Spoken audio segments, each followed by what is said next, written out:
göstərirlər. Ona öyrənməkdə yardım eləmək, çətinliklə üzləşəndə yanında olduğumuzu hiss etdirmək, sevgi atmosferini böyütmək.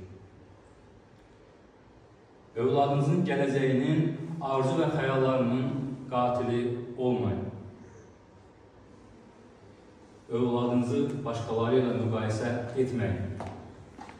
Olduğu kimi qəbul edin və sevin. Övladınızın görə biləcəkləri siz görməyin. Bunlar ümumi maddələrdir, daha uzun olaraq açacaq. Uşaqları ev işlərinə cəlb edin və onlardan yardım istəyin. Uşaqlar o zaman daha dəyərli hiss edilir özlərində. Uşaqlarda ən ali iki his var, deyil uşaqlarda, böyüklərdə də. Bir, güvənlik hissi, güvəndə olduğundan əmin olmaq. İkinci də aid olduğunu hiss etmək.